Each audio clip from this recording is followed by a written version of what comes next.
بعض جگہوں پہ بعض لوگ بڑے تیز ہوتے ہیں، یعنی ان سے آپ کی ملاقات ہوتی ہے تو بندے کو محسوس ہوتا ہے کہ یار اسے تو پہلے ہی ساری باتوں کا پتہ ہے، اور کئی دفعہ ان سے ملنے کے بعد احساس ہوتا ہے کہ یار اس سے تو تھوڑا سی ہی لیتے تو بہتر تھا، یہ تو بات بڑی آگے نکل گئی۔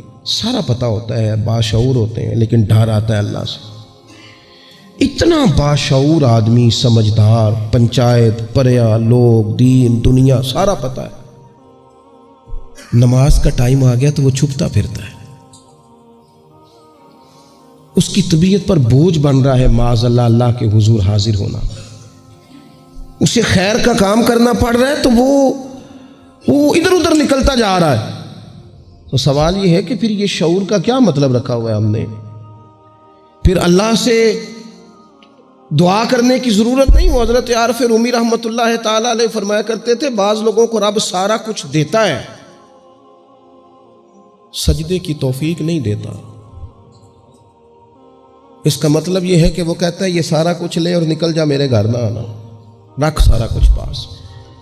رب سے عافیت مانگی جائے، اس سے اس کا فضل مانگا جائے، اس سے اس کا کرم مانگا جائے۔ اللہ کے پیارے رسول صلی اللہ تعالی علیہ وآلہ وسلم اس عافیت مانگنے پر زور دیتے، توجہ دیتے۔ میں آپ کو صحیح بتاتا ہوں،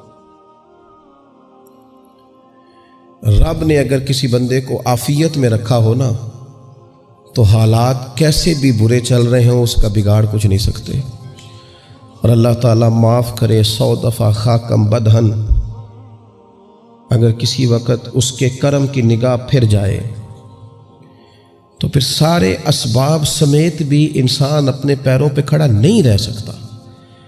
اس سے جب تک طلب کرم نہیں ہوتا، طلب عافیت نہیں ہوتی، اس کی بارگاہ سے جب تک بندہ مومن پورا رجوع نہیں کرتا، یہ عافیت اتنی اعلیٰ چیز ہے کہ نبی پاک علیہ السلام نے فرمایا اذان اور اقامت کے درمیان جو وقت ہوتا ہے اس میں دعائیں رد نہیں ہوتی۔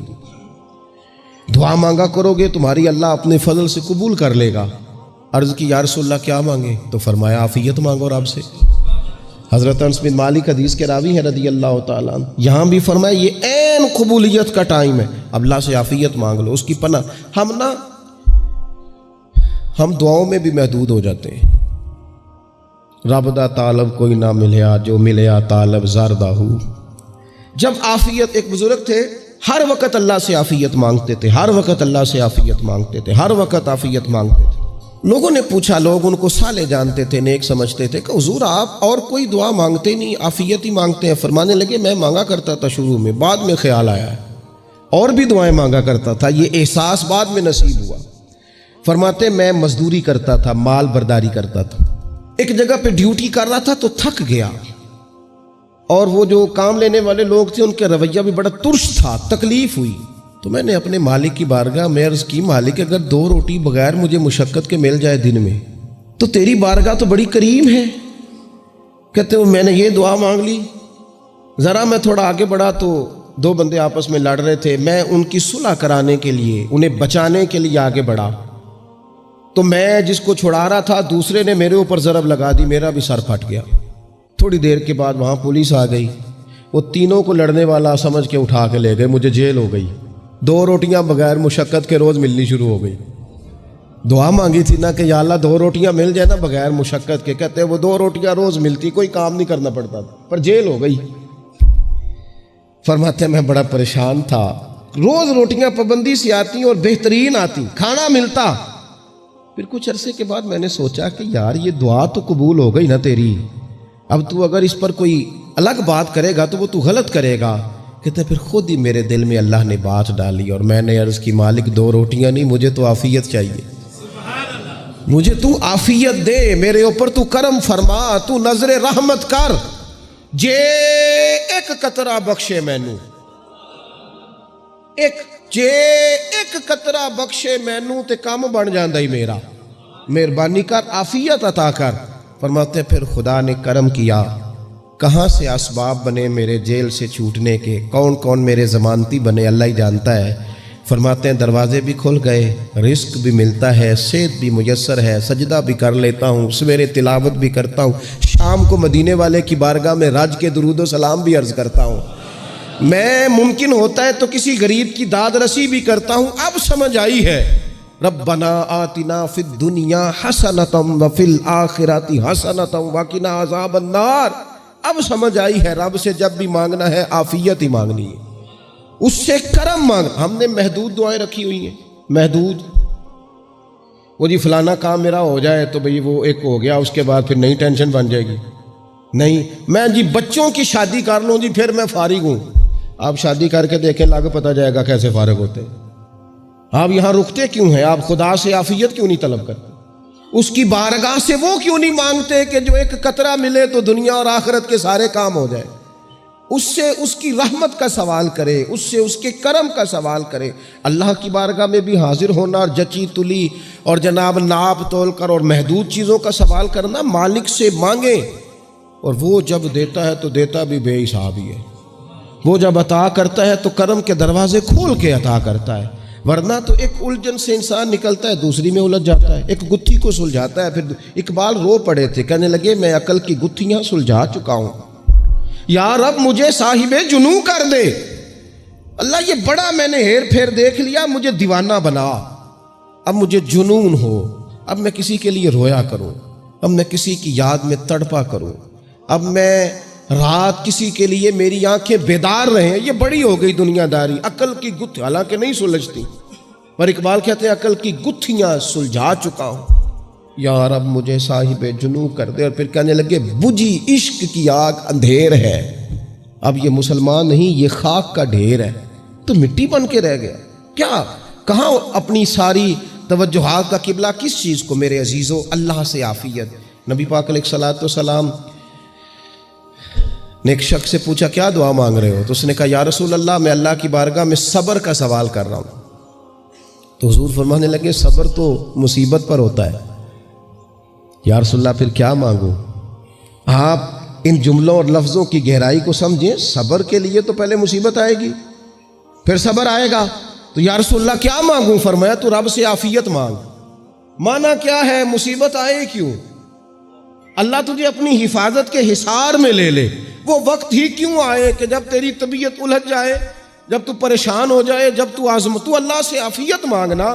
جب تو عافیت مانگے گا تو اگر کبھی مشکل آئے گی بھی نا, تو خدا پھر اپنے فضل سے مشکل سے نکلنے میں رستہ بھی بڑی جلدی عطا فرمائے گا اور تیرے اوپر فضل فرمائے گا. اگر عافیت, ہارون رشید نا اپنے محل کی چھت پہ ٹہل رہا تھا, سب سے اوپر والے چوارے پر, نیچے سے حضرت بہلول دانا گزر رہے تھے, اوپر اس کے ساتھ سپاہی بھی تھے, گن مین بھی تھے. اس نے کہا یہ بابا تو ذرا اوپر اٹھاؤ.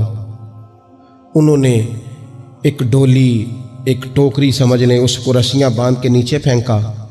نیچے جو سپاہی تھے ان کو کہا کہ یہ بابا جی کو پکڑ کے اس میں بٹھاؤ. انہوں نے جبرن تھاما بابا جی کو, اس میں ڈالا, اوپر والوں نے کھینچ لیا. 2-3 منٹ لگے. ہارون رشید کے سامنے حضرت بہلول دانا پہنچ گئے تو تھوڑے ناراض بھی ہوئے کہ یہ کوئی طریقہ تو نہیں نہ بلانے کا. ملاقات ہوئی تو کہا کیوں بلایا؟ کہنے لگا ایک مسئلہ پوچھنا تھا. فرمانے لگے بادشاہ ہے نا, تیرے مسئلے پوچھنے کا بھی اپنا ہی انداز ہے, پوچھ مسئلہ. کہنے لگا بابا پوچھنا تھا کہ آپ اللہ تک کیسے پہنچے؟ حضرت بہلول دانا چپ کر گئے. 2-4 منٹ کے بعد کہنے لگے جس طرح ابھی زمین سے تیرے تک نہیں پہنچا, بالکل اسی طرح ہی پہنچ گیا ہوں رب کریم کی بارگاہ تک. اور وہ بھی جو اس نے کرم فرمایا ہے, ورنہ میں تو نہیں سمجھتا کہ میں پہنچ گیا, وہ بھی اگر تیری خوش گمانی ہے.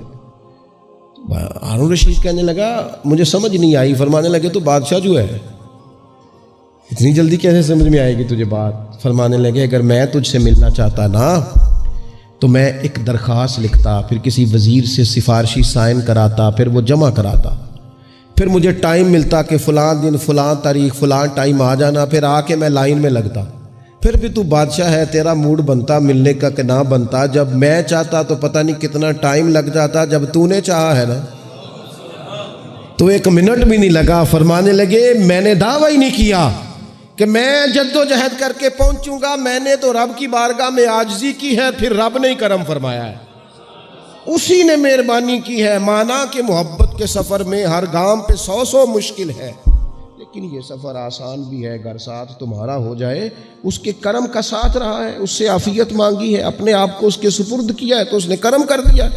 جب تک یہ مزاج نہیں ہم بناتے کہ مالک سے عافیت کا سوال کریں, اپنے آپ کو اپنے رب کے حوالے کر دیں، اس کی رحمتوں کے سپرد کر دیں، اتنی دیر تک زندگی میں ٹھہراؤ نہیں آتا، قرار نہیں آتا۔